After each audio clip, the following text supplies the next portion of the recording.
천지와 만물이 다 이루어지니라 그랬습니다. 이 천지와 만물이 다 이루어지니라. 우리 한글 성경 번역이 간단하게 되어 있지만 이거는 영어 성경이나 히브리어 원문은 좀 깁니다. 내용인즉슨 범위와 크기와 양이 엄청난 배열을 완벽하게 끝냈다. 그러니까 굉장히 많은 것들을 하나님이 완전하게 정리했다. 그런 뜻입니다. 그런 뜻입니다. 그래서 그게 다 이루어졌다. 다 질서에 따라서 아주 치밀하고 세밀하고 정교하게 창조하셨다. 그런 뜻이 되겠습니다. 그러니까 새는 하늘을 날게 만들고 또 바다에는 물고기가 살게 만들고 땅에는 짐승이 살게 만들고 또 식물이 또 꽃 씨앗에서 자라게 싹이 올라오고 꽃이 피고 이런 걸 아주 세밀하게 다 하나님께서 완벽하게 정리하셨다. 그런 뜻입니다. 그 1장은 이제 전체 개론이고 2장은 이제 조금 부연 설명하는 겁니다. 따로 이 창조사역을 이야기한 것이 아니라 똑같은 내용입니다. 그리고 하나님이 일곱째 날에 하시는 일을 마치시고 그가 하시던 모든 일을 그치고 일곱째 날에 안식하시니라 그랬습니다.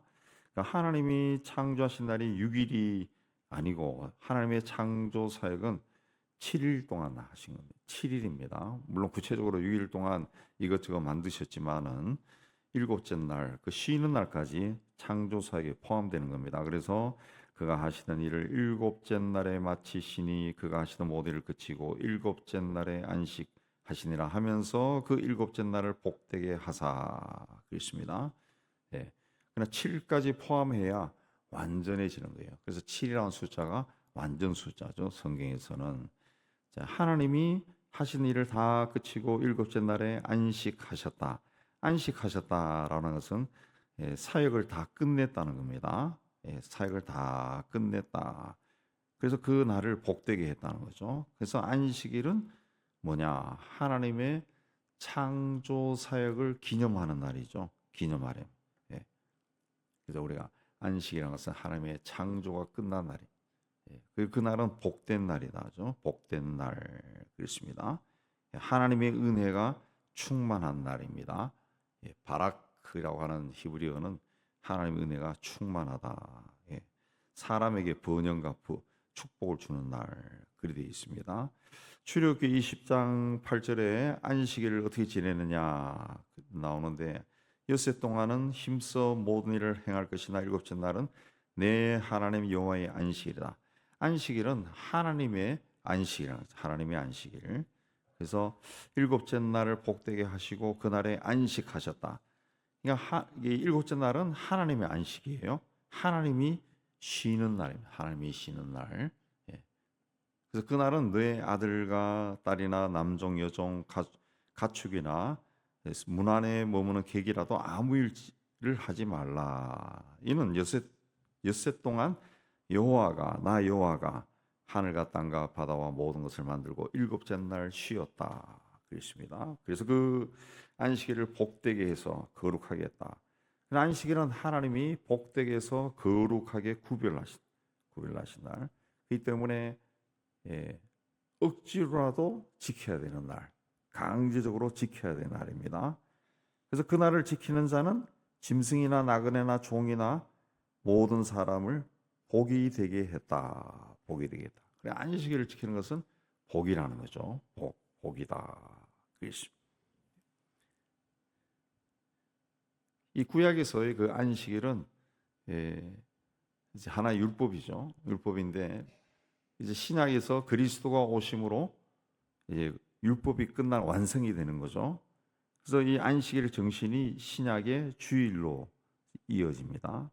그래서 하나님께서 주의 날을 복되게 했습니다. 신약으로 내려오면은 하나님께서 그 주의 날을 복되게 하셨어요. 주의 날은 무슨 날입니까? 주님이 사망 권세를 이기고 부활하신 날, 승리하신 날, 죄와 사망의 권세를 이기고 부활하신 날입니다. 이게 주일이요, 주의 날. 주일은 주님의 날이죠. 안식일은 여호와의 날일. 주일은 주님의 날. 그 주의 날은 이제 신약에 보면은 성령이 강림하신 날이고 교회가 시작된 날이고 또 계시록에 보면은 사도 요한이 계시를 본 날입니다. 계시를 본 날. 계시록 1장 9절 이하에 보면은 주의 날에 내가 성령에 감동되어 나팔 소리 같은 큰 음성을 들었다. 이 주의 날은 이제 신약에서는 이제 거룩한 날이 되는 거예요. 거룩한 날. 그래서 다시 이제 4절부터 창조 이야기가 다시 이제 언급이 됩니다. 1장은 개론, 강론 전체를 이야기한 것이고 2장은 거기에 대해서 조금 설명을 더한 겁니다. 자, 하나님께서 아담을 위해서 세상을 준비했다. 아담. 그러니까 하나님께서 인간을 위해서 세상을 준비했다. 그걸 이제 밝히는 겁니다. 그러니까 하나님의 지극한 인간을 향한 관심이 어떠한가라는 것을 밝혀주는 겁니다. 그러니까 하나님께서 4절에 땅과 하늘을 만드시던 날에 땅에 비를 내리지 않아서 땅을 갈 사람도 없었고 들에는 초목이 없었고 밭에는 채소가 나지 아니하였고 안개만 땅에서 올라와 온 지면을 적셨다. 하나님이 땅의 흙으로 사람을 지으시고 하나님이 땅의 흙으로 사람을 지었습니다. 그리고 19절에 가면은 흙으로 각종 들짐승과 공중의 각종 새를 지었다. 세상에 존재하는 모든 생물이 다 하나님이 흙으로 지은 거예요. 흙으로 지었다.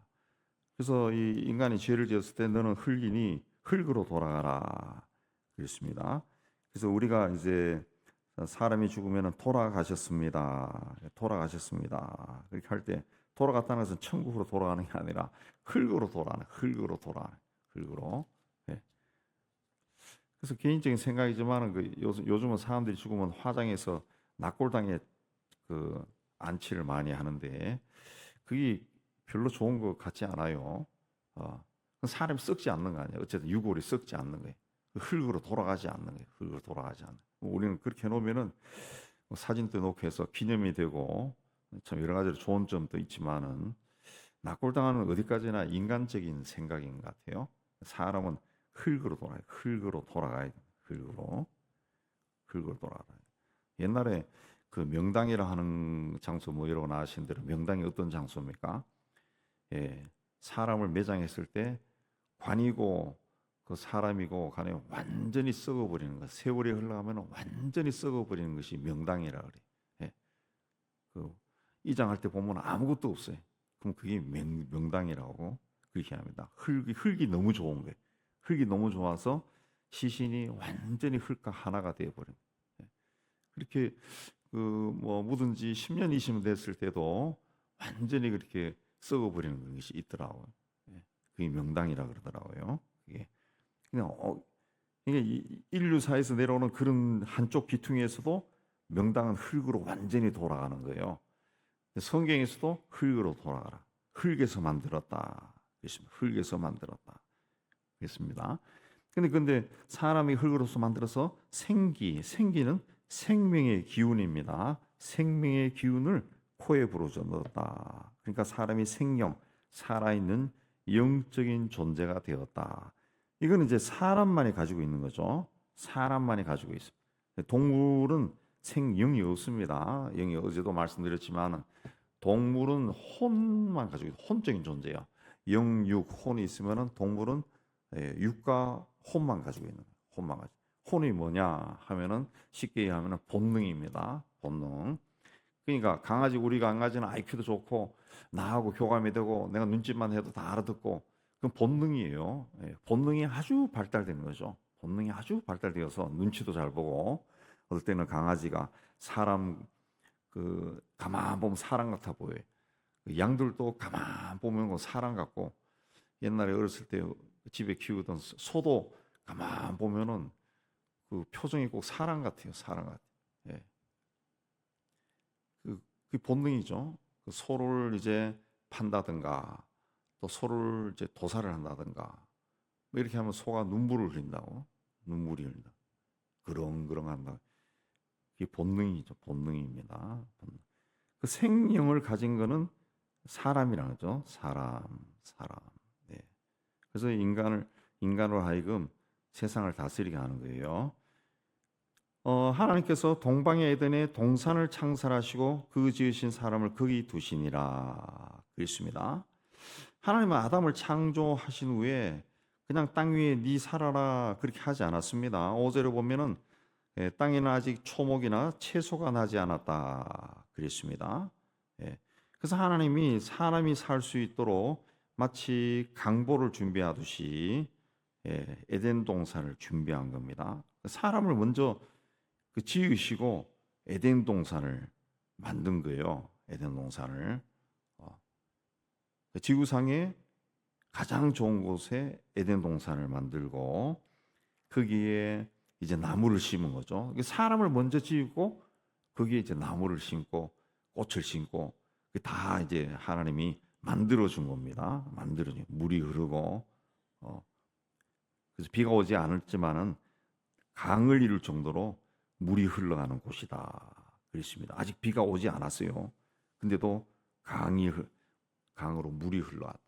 에덴 동산이 어디냐 했을 때는 이제 많은 학자들이 짐작할 때는 그 터키 쪽으로 봅니다. 터키 왜 그러냐면은 지금 또 우리 터키에 능통한 그 선교사 박사가 있어서 물어보니까 터키에 나오는 게 성경에 나오는 그 강의 이름 그대로 있대요. 그대로.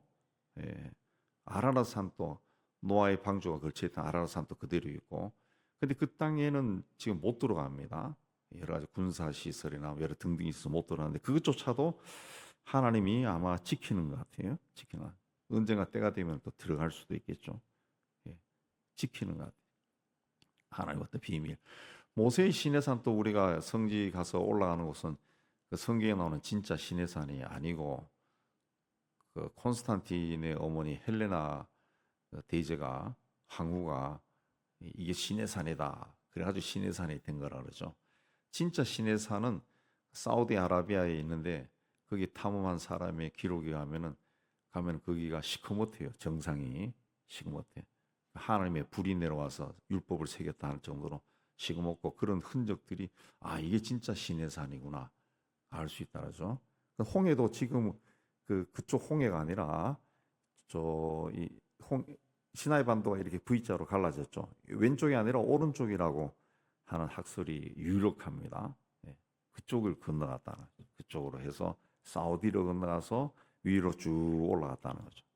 그게 또 성서적인 설명으로도 지도를 대비해 봐도 그게 더 이 확률이 더 큽니다. 확률. 자, 그렇게 이제 다 창조하시고 하나님께서 인간을 거기 두고 15절에 그것을 경작하며 지키게 하셨다 그랬습니다. 위임하셨다는 거죠. 위임하셨다. 그 세상을 창조하신 것을 인간에게 위임하신 겁니다. 위임하신. 그래서 창세기 1장에도 하나님께서 많은 것을 다 창조하시고 생육하고 번성하여 땅에 충만하여 땅을 정복하고 땅을 다스려라. 인간에게 그렇게 명령을 하셨죠. 인간이 세상을 다스리는 권세가 있는 거죠. 그냥 마음대로 하라는 것이 아니라 하나님의 뜻을 헤아려서 다스리는 겁니다. 다스리는. 그리고 18절에 사람이 혼자 사는 것이 좋지 않아서 그를 위하여 돕는 배필을 지었다. 돕는 배필을 지었다. 그렇습니다. 그리고 19절에 보면은 그 돕는 배필을 지었다 그러면 바로 하와의 이야기가 나와야 되는데 그게 아니라 19절에 보면은 흙으로 지은 들짐승과 공중의 새를 데리고 아담이 무엇이라 부르나 보시려고 그것을 그에게로 이끌어 가시니 아담이 각 생물을 부르는 것이 곧 그 이름이 되었다. 이게 삽입이 되었어요. 아담이 세상에 존재하는 모든 들짐승과 새의 이름을 지어줬다. 그러니까 아담이 이름을 지었다라고 하는 것은 사람을 창조할 때 1장 27절에 보면 하나님의 형상대로 창조했다 그랬죠. 창조되었다. 그러나 하나님의 어떤 그 창조의 능력이 인간에게 있다는 것이 인간에게. 그래서 그 새와 모든 동식물들을 다 데리고 하나님이 인도해서 올 때 아담이 보고 동물과 이 새의 모습을 보고 얘는 독수리, 얘는 곰 이렇게 명한 거예요. 그 형상을 보고 그 본질을 파악하고 얘는 곰처럼 생겼네 그렇게 이야기를 한 거죠. 그거는 이제 19절 말씀은 아담이 얘를 곰으로 말했다, 사자로 말했다, 강아지로 이야기했다. 그게 강조한 것이 아니라 그 하나님의 형상을 닮은 아담에게 있는 그 어떤 창조성 그걸 보신 거예요.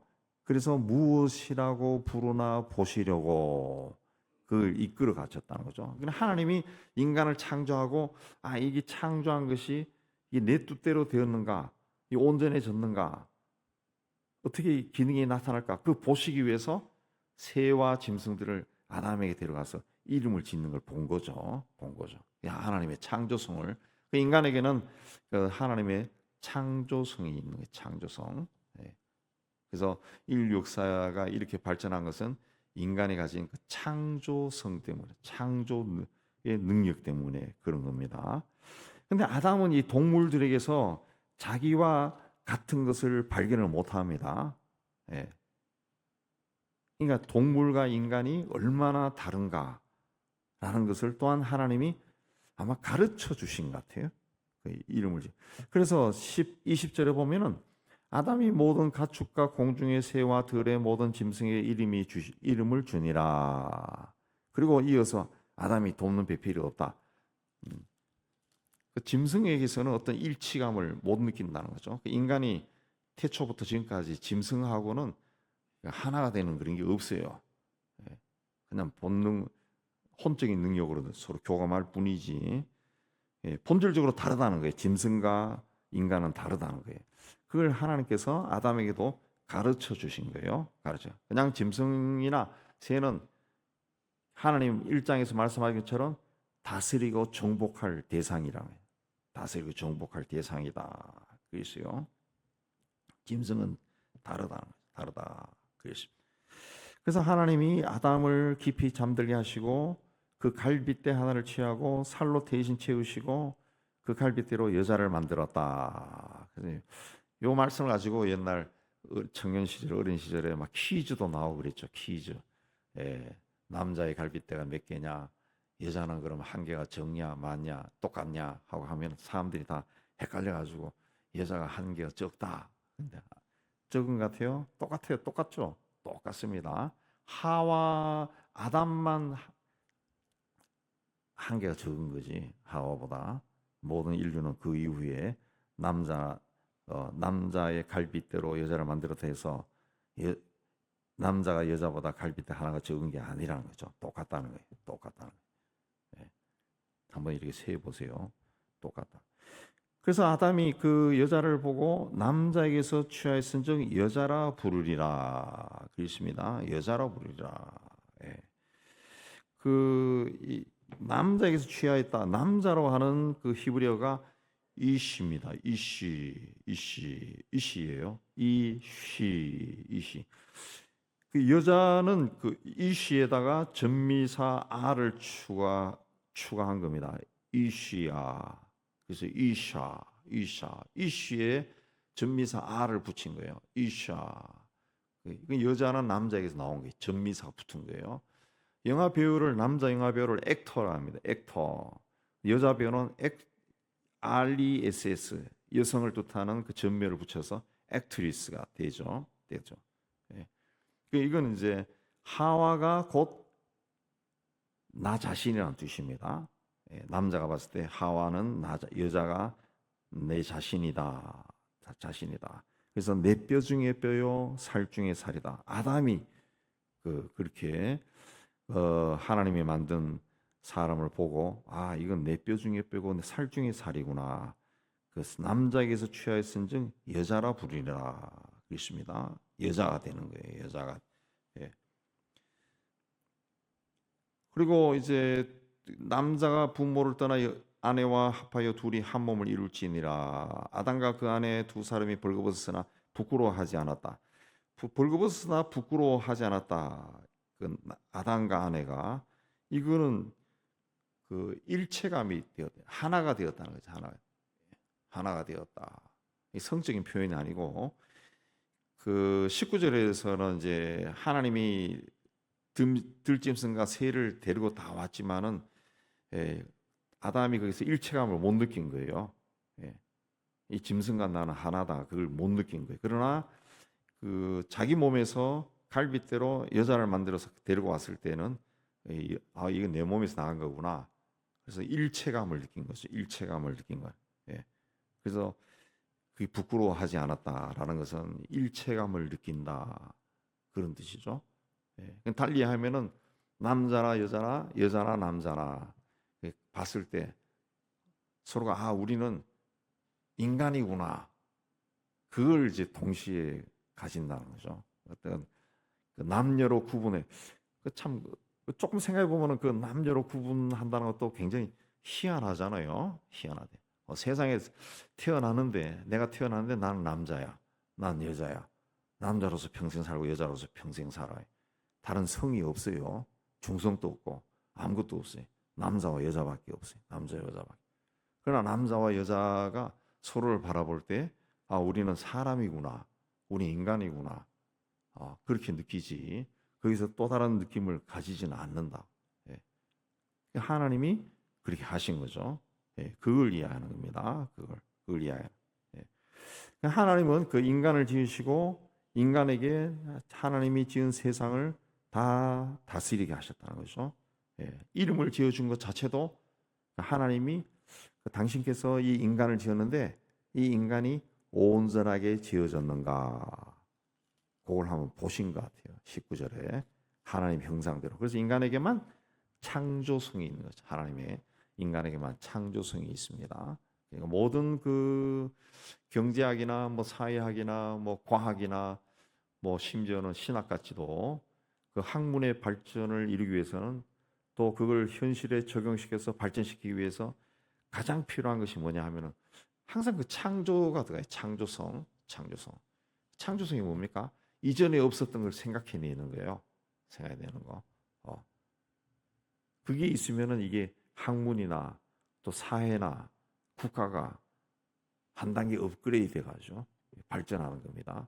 근데 하나님이 인간에게 그 능력을 주셨다는 거죠. 하나님이 그 인간에게 그 능력을 주셨다. 그랬습니다. 그래서 우리가 무슨 인간이 해야 되는 그 뭐 옛날 철학자도 이야기했지만은 가장 중요한 행위 중에 하나가 뭐냐? 생각이에요. 생각. 그래서 우리는 생각을 많이 해야 돼. 생각. 좋은 쪽으로 생각해. 좋은 쪽. 우리 신앙생활할 때도 생각을 많이 해야 돼. 생각을. 하나님이 왜 이 말씀을 주셨을까? 왜 지금 내 생활에 이런 일이 일어났을까? 그걸 잘 생각하는 겁니다. 생각을 통해 가지고 내 안에 숨어있던 창조성이 나오는 거예요. 창조성이 나오고 그걸 다시 발전시키고 그런 겁니다. 우리는 말씀 그대로 하나님이 흙으로 지은 자입니다. 언젠가 때가 되면 흙으로 돌아갑니다. 흙으로 돌아갑니다. 그러나 하나님께서 우리에게 생기를 불어넣어 주셔서 우리는 생명이기 때문에 우리의 영혼은 하늘나라로 올라가는 거죠. 하나님께로 가는 겁니다. 하나님께서 우리에게 생명을 부어주셔서 우리는 흙으로 만든 육체를 가지고 있지만은 이 육체 안에 영이 있는 거예요. 영이 있는 거예요. 이 영이 하나님의 형상에서 온 겁니다. 하나님처럼 생각하는 거예요. 이 영이 영이신 하나님과 교제하는 거죠. 교제하는 거죠. 그러니까 우리가 성경 읽고 묵상하고 기도하고 또 하나님을 생각하는 것이 굉장히 중요한 거예요. 굉장히 중요해요. 이 우리의 영이 자꾸 이렇게 발전해 나가는 겁니다. 어떻게 좀 성숙해지는 거죠. 그래서 영적인 존재인 하나님과 관계를 하나님을 묵상하고 말씀 읽고 기도하고 이런 생활을 깊게 하고 자주 하면은 하나님과 하나가 돼요. 하나님의 생각을 알게 되고 하나님의 뜻 가운데 살게 되고 세상에서 세상 사람들이 주장하는 것처럼 뭔가 가지고 누리는 것을 자랑스러워하지 아니하고 하나님을 알게 된 것 자체가 굉장히 기쁜 그런 삶을 살게 되죠. 여러분이 다 이 하나님의 창조의 뜻이 무엇인가 많이 묵상하고 그래서 하나님의 은혜 가운데 살기를 주의 이름으로 축복합니다.